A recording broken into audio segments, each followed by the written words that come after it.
They're collated. You should get 3 pages. I know it's.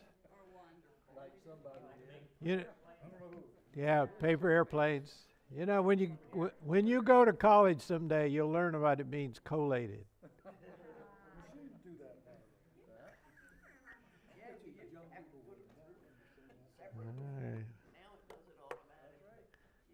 course, the problem is that with these pages like this, they need to be double-sided, fold on the long edge instead of the short edge.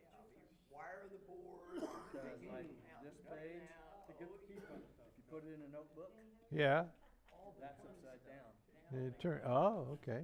But like this one, that one's okay. All right, but this one is upside down. okay. That's to keep you on your toes.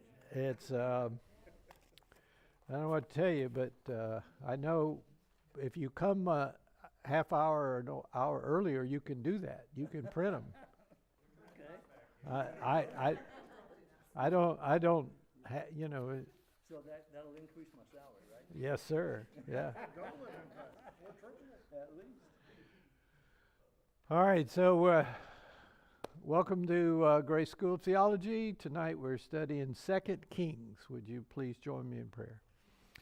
Our Father in heaven, thank you so much for this opportunity we have to gather. Thank you for those who are here in person and those who are watching online. I pray that, Lord, you would be our teacher tonight and that we would understand why you put this book in your book and that we would understand it rightly and that it would be a blessing to us so that we might be a blessing to others. And we'll thank you in Jesus' name. Amen. All right. Let's see if this thing works. Yes. So last week we did 1 Kings, and if you don't know any of the pages, Eric's got them in his notebook. They're laid out wrong, but they're in there. And so anyway, we looked. Solomon built the temple, and we saw that dedicated. You got those papers. This is the kingdom under David and Solomon, and then under Rehoboam it was divided. And so from that point on, it's Judah in the south and Israel in the north. And 2 Kings is going to give us the decline and the captivity of both of those peoples of God. We looked at this chart you were given, I think, or you looked at it, and it's hard to read, I know, but it under Rehoboam it splits after the death of Solomon. And so we have Judah on the left and Israel on the right and prophets in between. And so we were looking, Prophet Elijah was prominent toward the end of 2 Kings, and then as we move in 1 Kings, we move into 2 Kings, he's going to pass the mantle on to Elisha. And so let's keeps going. And so you see on the right, the nation of Israel, which has about the same number of kings either side, either country, but their reigns are longer in Judah, okay? And so that goes on a bit longer. But Israel is taken into captivity by the Assyrians, and then Judah is taken into captivity by the Babylonians. And so we'll explain some of that as we go here.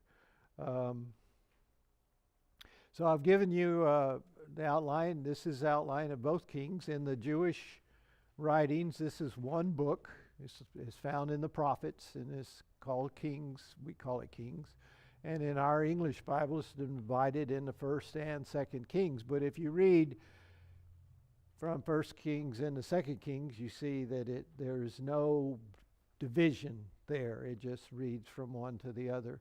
And so we started in 1st Kings the parallel histories of Israel and Judah, and that's what we're going to continue into 2nd Kings. And again, we're going to move from the ministry of Elijah into the ministry of Elisha. Okay? And let's see, here, this is just very simple outline. The first 17 chapters, the deterioration of Israel and Judah. Chapter 17 is the defeat of the northern tribes of Israel and their captivity. And then we have the deterioration, decline of Judah, which do you understand what a dynasty is? No, dynasty doesn't have to do with years. It has to do with a family that continues, has folks who reign, sons and grandsons who reign from the same family. And so that's called a dynasty. In Judah, there is one dynasty only. It's the descendants of David. In the northern kingdom, there are multiple dynasties because one king none of the kings were good, and so somebody would knock them off and then say, I'll be king now. And then his family might reign for one generation or two or three generations. But anyway, it was kind of a mess. And we saw that last week. Why? Because Jeroboam, the first king of Israel, was concerned about his people going to Judah, to Jerusalem to worship. Okay? I need to keep them in my country. So what did he do? Does anybody remember what Jeroboam did? All right, he reestablished calf worship, if you would, and so he put one altar in the south and one in the north, seeking to keep. So he caused Israel to stumble into idolatry and just became a big mess. Okay? You have this in your outline, and I like to give you, some people like handouts, and you can look at this, but you can see in Chuck Swindoll's outline there that his chart, you've got the fall of Israel and then the fall of Judah, the decline of each. And so it's also a list of prophets. We have prophets that are basically to the northern kingdom, and Elijah and Elisha both are prophets to Israel, the northern kingdom. And also Jonah, Amos, and Hosea, whereas to the south in Judah we have prophets that are mainly to that southern kingdom: Obadiah, Joel, Micah, Isaiah, Nahum, Zephaniah, Jeremiah, and Habakkuk. All right, Nehemiah to Habakkuk, the reason why they are particularly southern kingdom is because the northern kingdom has been carried off. So there's really no nation to go prophesying to at that point. So anyway, you can peruse that on your ride home. Just hold it up and look at it. It will keep you off your phone. Yes, sir? Not in an organized manner. The southern kingdom from Babylon, they come back in several organized groups, but there's no record of that. And and then there's all kinds of stories about that. Some people say the 10 tribes ended up in England, okay? And then some said they came to America and the 10 tribes are over here. And none of that's biblical, of course, but because the Assyrians took them east, they didn't take them west. Yes, sir? So all this is in the Torah? No. The Torah is Genesis, Exodus, Leviticus, Numbers, Deuteronomy. And none of this is in that. So you wouldn't find this in any Jewish... Yeah, you would. Okay. But not in the Torah. You would find it with there's the law and the prophets. Okay, this would be in the prophets. And then they have the Psalms. There's 3 sections in the Hebrew Scriptures. And so Chronicles is found in the last section. Kings, Samuel and Kings are found in the second section. The first section is the books of Moses. So that's how they're organized in the Hebrew Bible, which is just the Old Testament. And I'm sorry, the number has skipped my old head here, but there's a difference in the numbers. There are fewer books in the Jewish scriptures than in our Old Testament. We have 39 in the Old Testament. But because books are combined, like Samuel and Kings and some others, it changes the number, yeah. Okay, you're welcome. All right, so I have given you this handout here, and this is right. I think it's on the back side of the outline. And this is similar to that pretty one that I showed you that was in 2 sections, but this holds it all together. And so if you are looking at the genealogy of the kings of ancient Israel and Judah, that's the page that I handed out. And when you come down to, you see Jeroboam and his son reigned, but then Baasha, he became king. A new dynasty, his son Elah reigned, but then Zimri took over for him, and he didn't have a son that reigned. Omri took over from him, and Omri had a son Ahab, and then Ahab had some offspring there that filled the throne. On the other side, these are all the descendants of David, and so that's one dynasty. Every time you see the little dotted line, there is a different dynasty. Now, Athaliah is the daughter of Jezebel. We mentioned her last time, and so Ahaziah is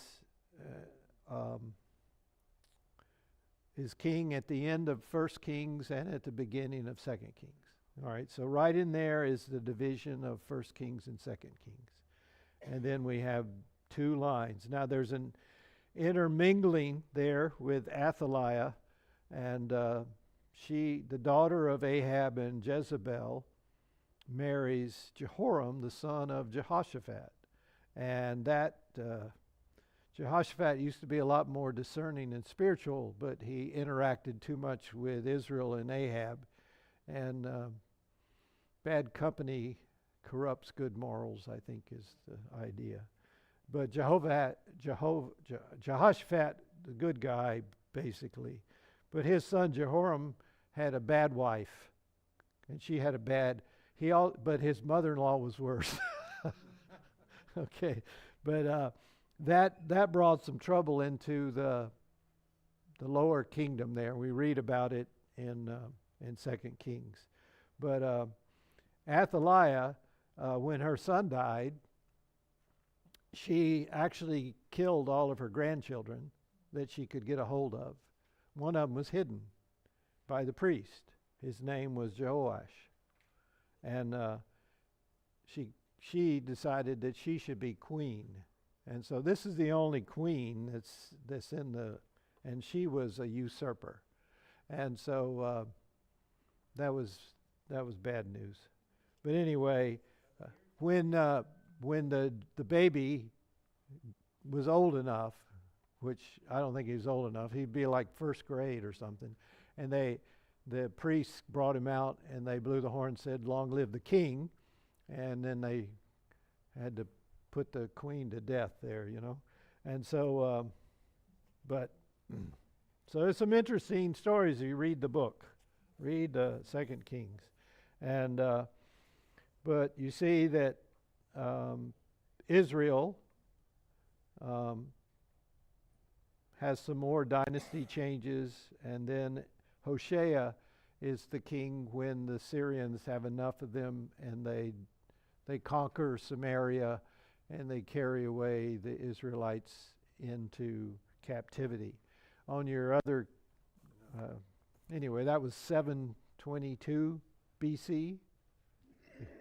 And none of you were there to remember, I guess. But I think it was 722 BC. It's 586 when the last of the Jews, the temple was destroyed, and the last of the Jews were carried away captive in Babylon. So you have a bit of time when there's only one kingdom. Now, let's see here. That's hard to read, so we won't do that one. Here is the basic area of the Assyrian kingdom, and you know that Nineveh is the capital. Do you remember one of the prophets who went to Nineveh? Jonah did. Okay, he went. He just, here am I, Lord, send me. No, he didn't. He went kicking and screaming, but he went. And but it's thought that as a prophet, he might understand the threat that the Assyrians were to Israel. And sure enough, they eventually conquered Israel and carried them away captive. So I believe the book of Nahum is also about Assyria too. But Assyria actually reigned over this whole area, and they were had quite a large area as a kingdom, even down into Egypt. Now, when we say that it's an empire, there's different degrees. As we saw David's reign, you remember that his kingdom, there were people that he had conquered, and they were subservient to him. And then there were some that were they just paid taxes. So they kept their own identity and rule. So it was the same way in most of these empires. But Egypt is subservient to the Assyrians, and that's under the many years. Now, when Assyria comes down to conquer Samaria, they didn't stop there and say, well, let's don't go any further. We have a good king. In your outline, you'll see that there is some talk about a guy named Hezekiah. Hezekiah and the prophet Isaiah were contemporaries, and there's interaction, and there's duplicate stories found in 2 Kings and 2 Chronicles and the book of Isaiah. Some of these stories, you can put it all together to find out. But the Assyrians under Sennacherib, that's a great name, isn't it? And makes you want to go out to the rib store. And let's go barbecue some ribs. Snack on ribs. Sennacherib, he was a prideful man, and he threatened Judah, and Hezekiah prayed to God, and God delivered Israel. Now it appears they paid taxes, but they weren't conquered by the Assyrians, because God struck their army, smote them, I guess is the King James word, and that was quite a shameful retreat back to Nineveh. And so God heard Hezekiah's prayer and spared them, even though many of the cities of Judah were ransacked by the Assyrians. But Jerusalem and the temple were spared.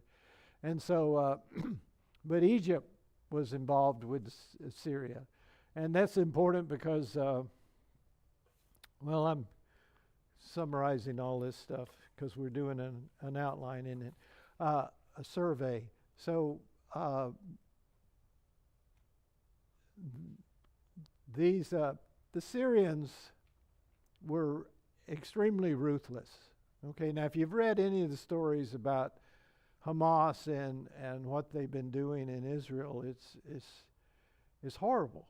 It's somebody said, spoke to the UN and said these are like animal-like terrorists in what they're doing to people. And ISIS was similar in the same way they treated people that they defeated. The Assyrians were absolutely ruthless, and they made sure that everybody that knew they were coming was scared to death of them. I mean, they have carvings and whatever of the heads of their enemies that they would make huge piles out of. They were famous for ripping the babies out of pregnant women and just all kinds of terror acts they would do. And then the Assyrians were famous for taking a people from their land and scattering them out so they lost their identity. You know, people who defend their homelands and their home identity. But the Syrians figured, well, we'll rip them out of their country and we'll bring somebody else in here and they won't have that same identity and we can rule them with fear and better. So the Assyrians had quite a powerful empire for those years. But there was an alliance that took place. It's called Babylon with Medo, Persia, and Elam. Some of these empires and peoples to the east finally got fed up with it, you know, and they said and so under a guy named Nebuchadnezzar, his dad Nabopolassar was king of Babylon, but he was like the general, and he got this group of people together, other peoples that were tired of the Assyrians, and they conquered Nineveh. And now, that didn't just end Nineveh, the Assyrian Empire. They moved to Iran, and then the Egyptians, Pharaoh, who was an ally, came up, and it's a famous battle, 609, I believe, BC. It's called the Battle of Carchemish. And so there's a city on the Euphrates River where they met, and there was a famous battle that the Babylonian group beat the Assyrian Egyptian group. They defeated them. And then Nebuchadnezzar became the king of Babylon, and they had what's called the Babylonian Empire, or the Neo-Babylonian Empire. Now both of these empires affect Israel in 2 Kings. And so that's the historical world background going on around them. And this is significant because when Babylon is fighting with Nineveh, Pharaoh says, I got to go fight with him. And so they travel up north and they go through Israel. Pharaoh's army goes through Israel. Now if you look at one of your list of kings that we saw, to me this is a sad story. I don't understand how it happened. But if you look here, under the kings of Judah, see Hezekiah there? Okay, Hezekiah is the one that God spared during the Syrian attack. All right. Just by way, also, Hezekiah got sick, and he was going to die. And so the prophet said, get your house in order, you're dying. And he says, I don't want to die. Okay? And so he pleaded with God that he wouldn't die, and the prophet said, okay, God's going to add to your years, you're not going to die. And so then he said, well, I want some proof. And so the shadow on the stairs went backwards, and however God did that, I don't know, but he can do all things, right? And so it seems that Hezekiah lived long enough to have a son named Manasseh. And Manasseh was like the worst king of all Judah. So it would have been better for Judah if Hezekiah died before Manasseh was born, so it seems. Okay? But Manasseh is given credit for taking the prophet Isaiah and cutting him in two. All right. So when you read in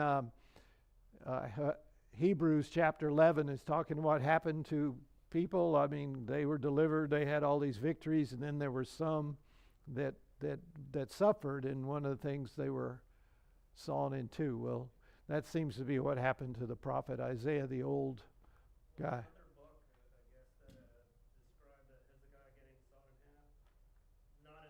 No, yeah, it's yeah, I forget what's the source of that, but it's a Hebrew tradition that's how he died.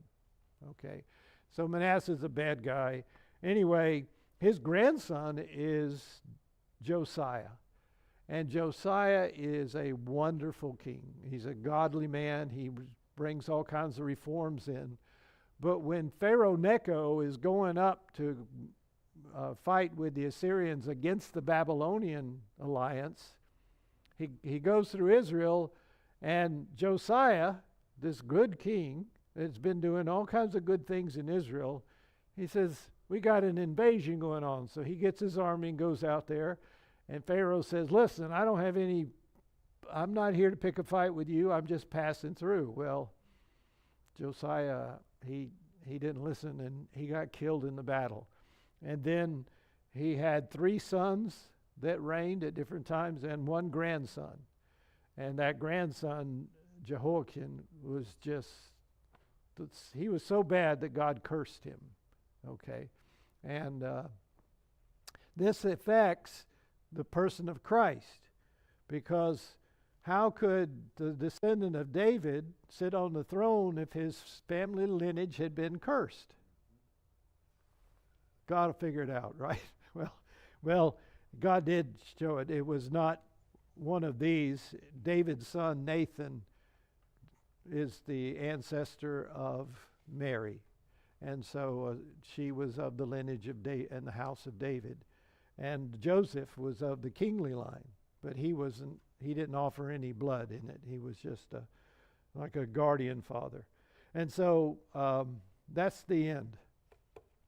And the Gentiles at this point will rule over Israel until Jesus comes back. There will be no king of the lineage of David rightfully on the throne of Israel or Judah in Jerusalem until Christ returns.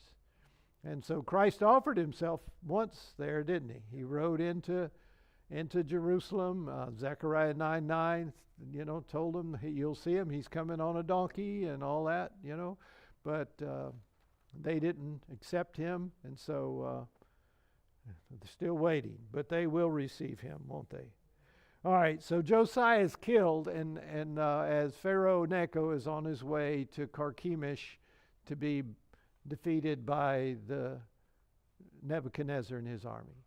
And but they lost. That was the beginning. There was a sudden end to Judah. It just went really bad after Josiah died.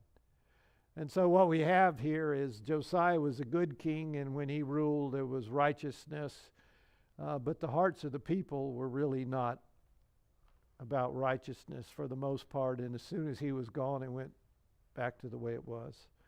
And none of his sons or his grandson were any good. But there were some good kings that we talked about, and Jehoshaphat and Uzziah. None of them were perfect. Hezekiah, Josiah, some of these kings were decent kings. They basically tried to establish righteousness in their land. So, all right, so that's kind of an overview of the history there that's found in 2 Kings. If you on your maps, it's easier to see than that. The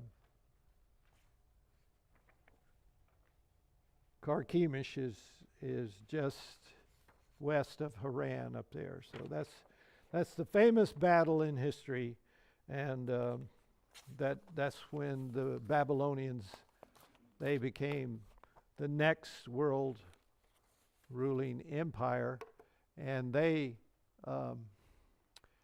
Judah became subservient to them, and they were allowed to have a king and whatever, as long as they did not rebel, as long as they paid their taxes and that kind of thing. But that's, some of these kings like Zedekiah, they get high and mighty. And so by the time we get here, we've got, you saw the prophets that were contemporaries. And at the end of the book, Jeremiah is one of those prophets. And he's telling these kings, look, you're getting punished. So just accept it. And they wouldn't accept it. So when we get to Jeremiah, we'll see that history again. So we got a little bit of time. Let's kind of just run through the book and hit some highlights. Do we have any questions at this point about the history there? I see the map of Assyria there. Where did Babylon actually come from? Well, the capital of Assyria was Nineveh, okay? And then the capital of Babylonia was Babylon. Okay, you see down the river? Okay, if you go back to the other picture, it seems Assyrian have it. I don't see anything of Babylon there. Above the word Arabian desert. Yep, it's there. It's really outside the yellow there. Yeah. All right. Well, it's on between the rivers there, so it is in the yellow, but the name is right outside the yellow. So, yep. So they overthrew the reign of the Assyrians, and so these are. When you get to the book of Revelation, the dragon has 7 heads, and you try to decide what are the 7 heads, and it appears these are nations, Gentiles, who had dominion over Israel at some point, like Egypt, like Assyria, like Babylon, like Persia, like Greece, like Rome.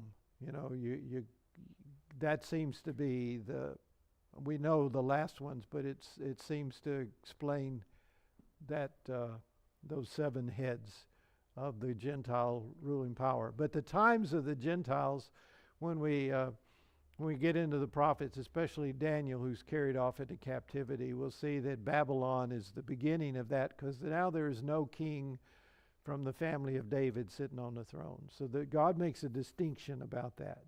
Okay, it's not that Assyria didn't dominate God's people, or the Egyptians at some time didn't, but at this point there is no king. And so they're not just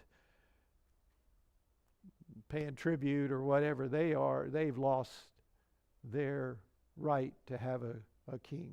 God's taken that away and used these Gentile nations to do that. Okay, so chapter 1, we have, remember Ahab got killed? He said, I'll dress like a regular soldier and they won't get me.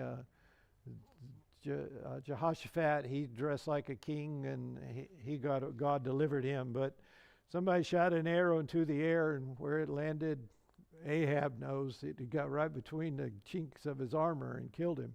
And that was exactly the way Elijah had predicted it would happen. And so his son Ahaziah reigns in his stead. Let's see.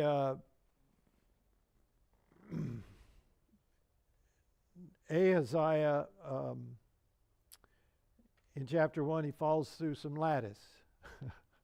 He falls off the balcony or something. But anyway, he's seriously injured, and instead of asking God, he sends some folks to inquire of Baal and find out, if he's going to live or whatever.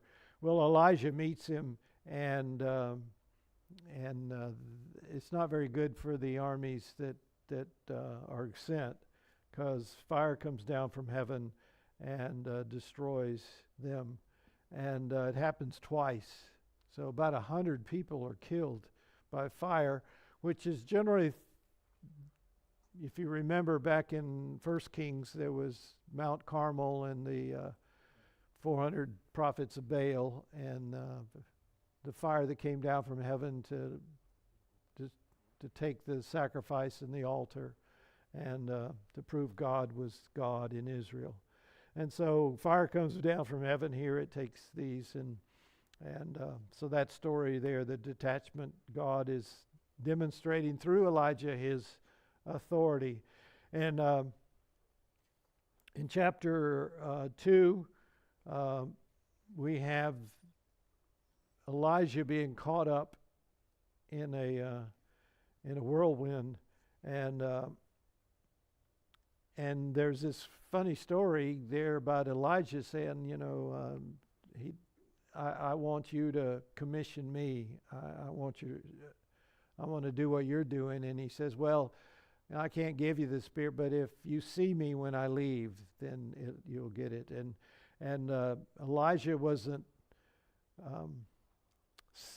He had big plans and goals because he didn't want to be as good as Elijah. He wanted to be twice as good. He wanted a double portion of the Spirit. And so it's kind of neat that what is the story that you, when you go to a famous person or a powerful person, you acknowledge their power by asking for something great. You don't ask for something little, because anybody could do that. You show that you acknowledge their power by asking for something. Well, he asked for something great, didn't he? And Elijah said, well, I can't give it to you, but if you watch me go, then you'll get it. And so Elijah saw him, evidently witnessed it, and he got the mantle and a double portion. And so I think did I give you a handout about Elijah and Elisha? Yeah. Okay. If you'll, that's the one that's the wrong direction, right? Okay. So here's a comparison of the two ministries. So Elijah is in 1 Kings into the beginning of 2 Kings, and Elisha is in 2 Kings. And so it lists the different things, the miracles and the prophecies of Elijah, and then it talks about the career of Elisha, and you see that the miracles are doubled in Elijah's ministry. So kind of interesting. By the way, we know the miracles are not found all the way through the Bible. There seems to be, they're recorded in certain places. And the ministry of Elijah and Elisha is not a ministry of really a lot of revival, okay? It's a coming judgment. But God witnesses to the children of Israel through these signs to express his authority. Signs do not produce faith. The promise of God is what produces faith. And so, but God verifies those promises through signs. And so you can just compare them as you read through there. When you get to a miracle, you'll find it pretty much repeated, but doubled, and the number of, there's a resurrection that Elijah is involved with, and then there's the widow's son, and then there's Elijah actually, somebody dies, and when they put him in the hole, Elijah's bones are there, and so that person comes back to life. It's like pretty miraculous. But you can compare the miracles there at your leisure. But pretty famous guys, right? And you read about them. They are not in. With Samuel comes the school of the prophets. Okay, it's like a prophecy becomes a characteristic of God dealing with his people. And so Moses was considered a prophet, but with Samuel there becomes a school of the prophet, and we have that ministry expanding. And now there's a warning from Deuteronomy. There's going to be false prophets, and there sure are in 1st and 2nd Kings. But the ones who are verified, their message from God comes to pass. They do signs or miracles that come to pass.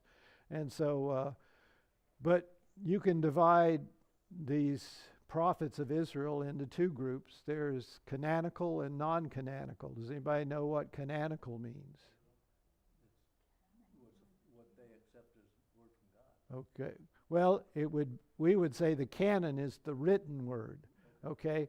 So we have Isaiah and Jeremiah and Hosea and Habakkuk and Zephaniah. These are canonical prophets. There's a book that bears their name. But there is no book of Elijah. There is no book of Elisha. And we find other prophets like Nathan. We find these prophets of God that do not have books, but they're in the narrative. Okay. That is a label that we give from our English Bible, and it only has to do with the general size of the writings. And it's I don't know where it came from. It doesn't mean that the major prophet is more a prophet than the minor prophet. It generally means like Isaiah is bigger than Obadiah, the letter, the writing. Okay, so these smaller ones could be grouped together in the Hebrew Bible, and the bigger ones, they couldn't be grouped together, except like Jeremiah and Lamentations could be grouped together. But Isaiah was a big scroll, and so it stood alone, and that's kind of like how we got major and minor. Okay, that's. Aren't there like extra biblical books that are Elijah and book of Elijah and the book? I mean, aren't there like There's a book of that are Enoch. One example is the book of Enoch. that are not biblical? They were never part of the Hebrew canon, so they did not become part of the Christian canon. But there are books out there. Yeah, there are books. And many of them, though, are the Intertestament or post-New Testament. There are like the Gospel of Judas or something like that, or the. Well, Josephus was a Jew that was a Roman citizen and a historian. So it's historical stuff, but it's not like he's writing, "Thus saith the Lord." But there are some books, First and Second Maccabees are intertestament books, and they give the history of Israel or Judah between the Greek rule and the Roman rule. Okay. And so we know that, especially in First Maccabees, there's some what we believe to be very accurate history, and so that those books are important to Jewish people. Okay, but they were not considered a part of the inspired or the canon, thus saith the Lord, and they're not until the Council of Trent, I believe. We're getting off of 1 Kings here. But in the Council of Trent that took place because of the Reformation, they said, well, we're going to add some books. We're going to make these part of the canon too. And so, and anybody who believes in salvation by grace through faith is anathema. And they did all kinds of stuff at the Council of Trent. But yeah, those books, there might be some value in them, but they shouldn't be put on the same level as Scripture. Okay, that's the important thing there. All right, so Elisha takes over for Elijah, and there's some stories, in Second Kings 2, and some of the miracles, and this is the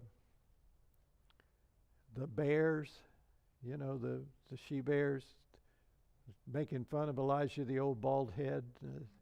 These were not little kids; they were probably hooligans. Okay. Like we would say, gang members. But anyway, the bears tore them up. Anyway, chapter 3, Ahaziah has no, this is northern kingdom. So in Kings, there's both, okay, going on. And so you got to pay attention. Some of the names are repeated. You can have with Ahaziah in Israel and in Judah. So the king Ahaziah, the son of Ahab, He had no son, so his brother Jehoram, oh, we know Jehoram. No, this is the one in Israel. He reigns after him, and so the kingdom is decaying, and we have Moab rebelling against Israel, and then we have some fighting going on in chapter 3 and chapter 4. We have some miracles performed by Elisha, and the widow. Let's see, he feeds a bunch of people. Chapter 5. This is a famous Sunday school story, but it's about Naaman. Naaman is the captain of the army of Syria.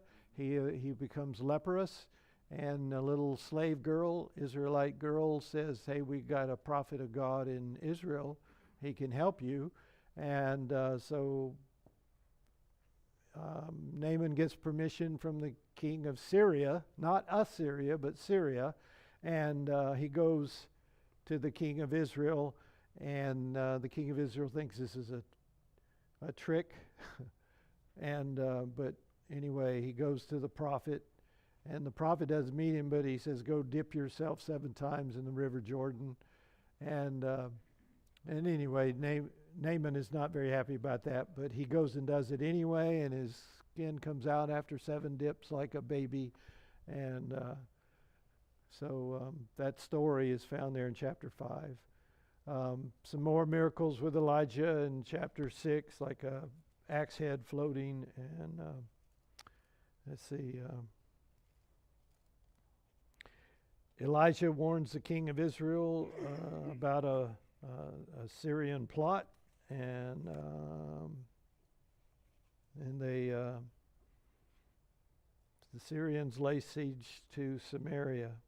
And this is an interesting story. These people are within the walls of the city of Samaria, and the Syrian army has surrounded them.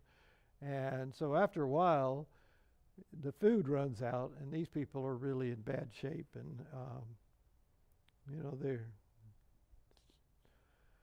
Elijah, it's a good story to read. And Elijah promises abundance the next day. There are 4 lepers who said, we're starving to death. Why don't we just go down to the Assyrians? If they kill us, we're no worse off, right?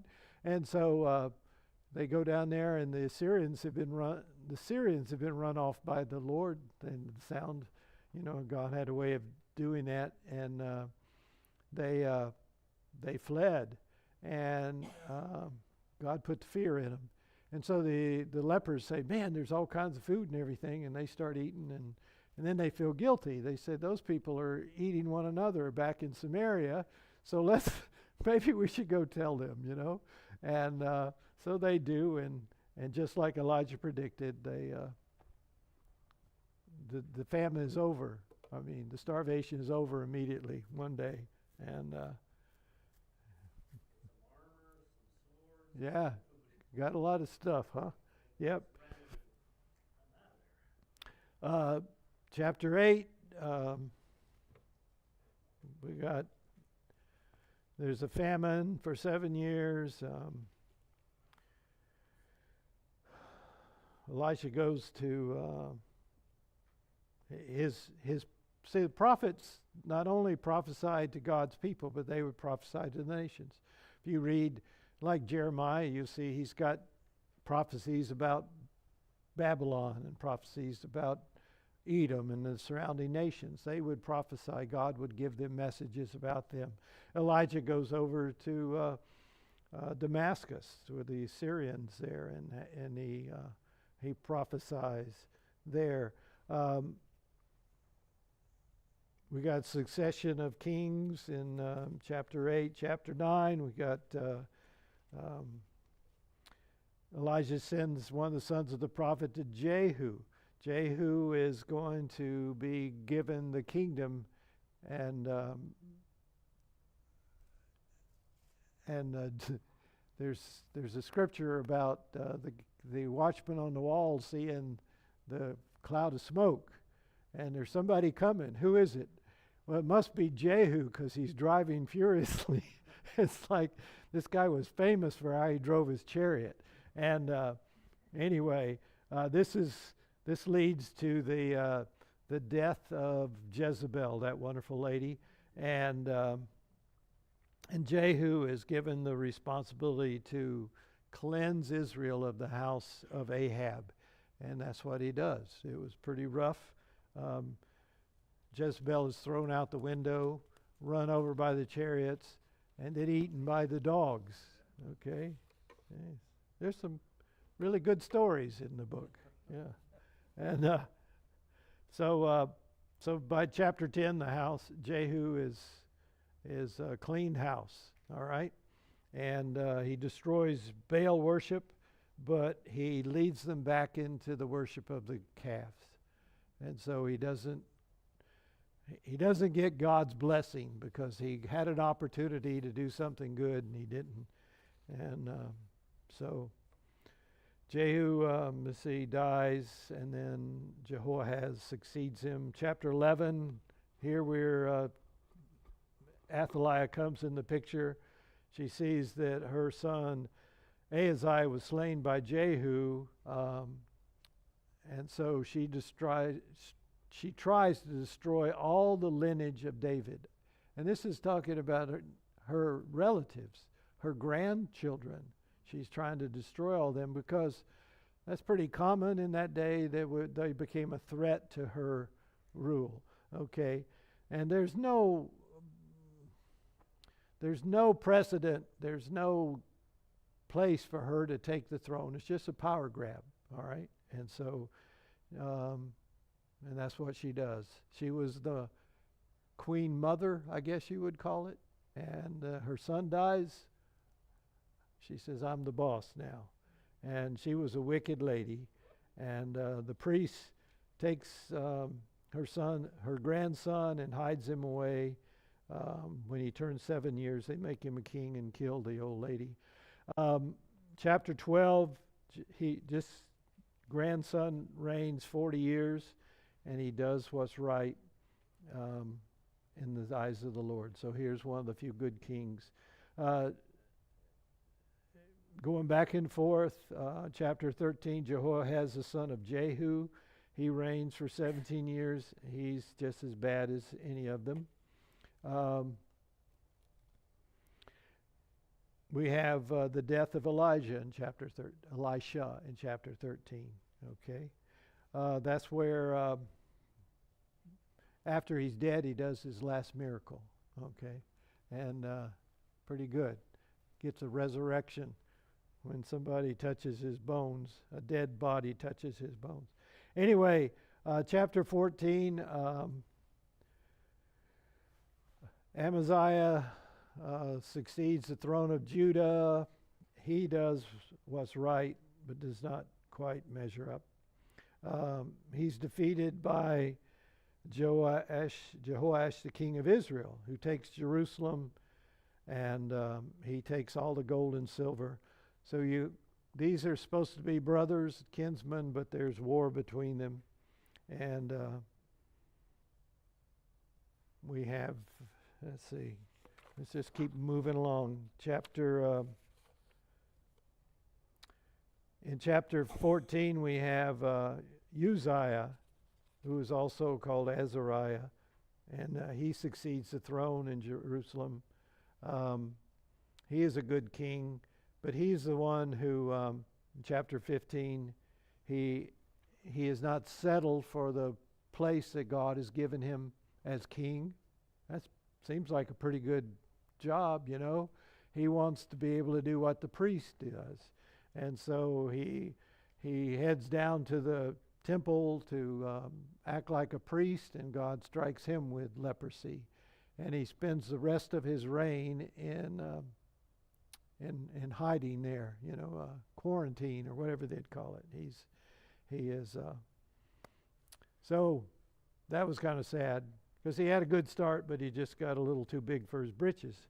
And so we've got in chapter 15, we're introduced to some of the work of the Assyrians, Tiglath-Pileser, and comes against Israel, takes captives, but we have them remaining because they're paying tribute.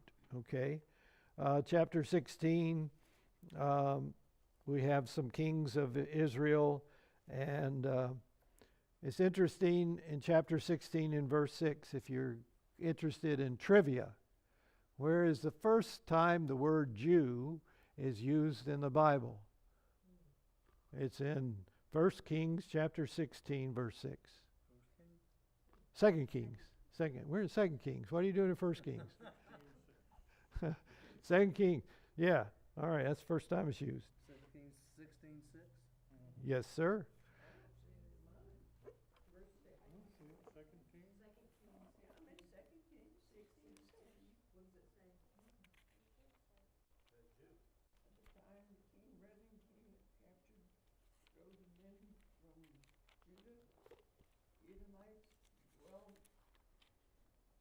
Second Kings?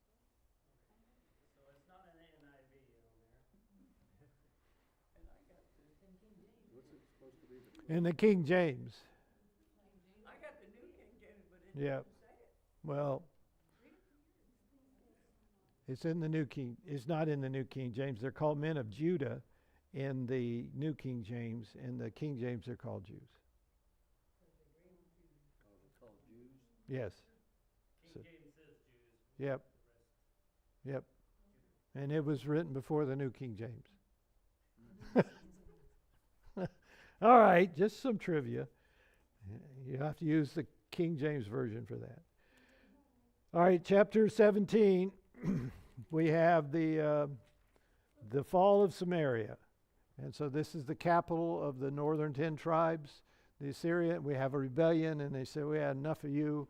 And so you're the king of Israel says they're high and mighty, and says we don't have to pay tribute to the Assyrians, and the Assyrians say yes you do, and so they destroyed Samaria and carried the people off in captivity.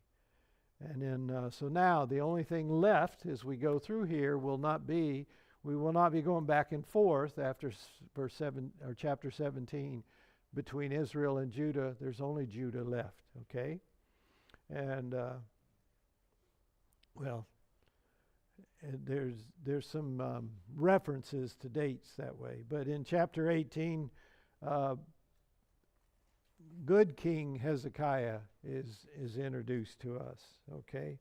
Now, while Assyria was able to destroy and resettle Samaria and carry the others away captive, it's not going to happen so easily in Judah. And so God is going to spare them because Hezekiah prayed and God has mercy. So that's the general of the Assyrian army is outside the wall and says, you guys need to open the gate and let us take it. And don't listen to King Hezekiah. He doesn't know what he's talking about. Nobody has been able to stand before us. We are the high and mighty Assyrians, the greatest.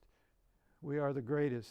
And so, but they're the ones who God intervenes for them and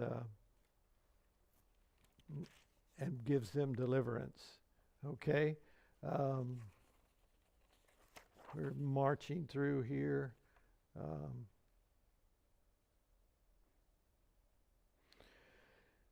So,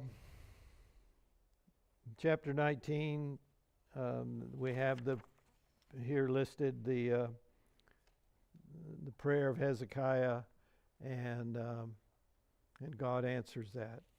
And so, verse 35 of chapter 19, it says, it came to pass on a certain night, the angel of the Lord went out and killed in the camp of the Assyrians 185,000. And when people rose up, the ones who were left, early in the morning, there were corpses, all dead. So Sennacherib, the king of Assyria, departed and went away and returned home and remained at Nineveh. And and then one of his sons killed him. So they shouldn't have insulted Judah and King Hezekiah and the God of Judah, should they? Chapter 20 is about the sickness of Hezekiah and his life being extended, and then the death of Hezekiah. And notice 15 years. Well, then in chapter 21, Manasseh was 12 years old when he became king. That's within the 15 years, isn't it? So, and he was evil. He is bad. And none of these people are elected. You understand that? So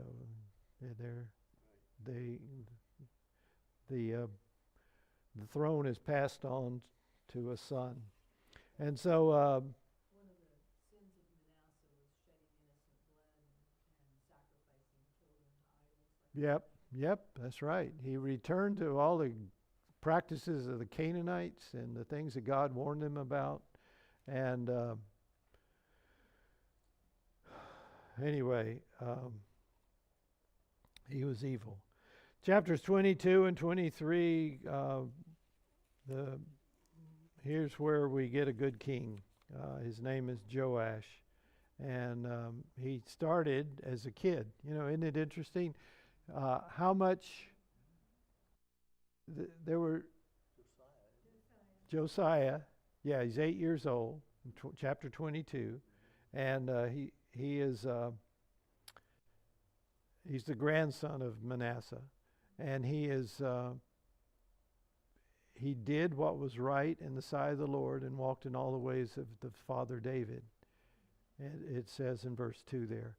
So, I mean, he starts at 8 years old. And you know that when we were in 1 Samuel, we know that God had his hand upon Samuel as a boy. He evidently had a good upbringing with his mother. And Josiah, we're wondering, well, where did he learn anything good? You know, his grandpa, his father, they were no good. Where did he learn anything good? Well, evidently, the Lord put somebody in his life, like the priest and some godly people that were still around, and they had an influence in his life. And so you wonder, how could these 7 or 8 year old become king and rule a kingdom? Well, they had hopefully godly advisors. Yeah, they had to have some help there.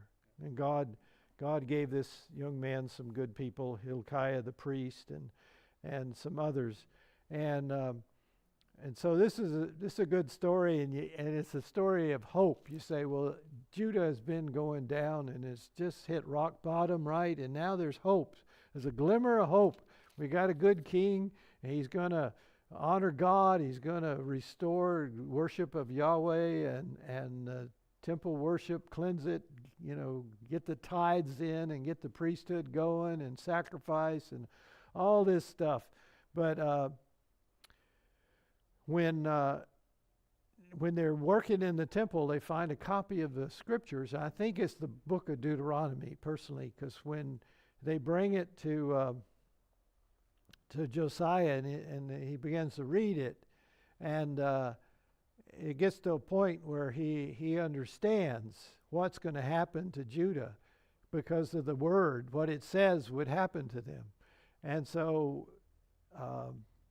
God brings a prophetess to him, and says it's not going to happen in your lifetime, okay? And so this is the good king that is killed by the Pharaoh of Egypt. And I don't know what he was thinking. Maybe he thought God would fight with him, but it wasn't God's will for him to go fight Pharaoh. And so anyway, he made something that cost him his life, and then the end comes quickly here. We're introduced to Nebuchadnezzar in chapter 24, and he is going to defeat the Egyptians and the Assyrians, and then he's going to become the empire that rules over Judah. And so he's going to take a king off the throne and put one that he believes will be loyal to him, one of the sons of Josiah.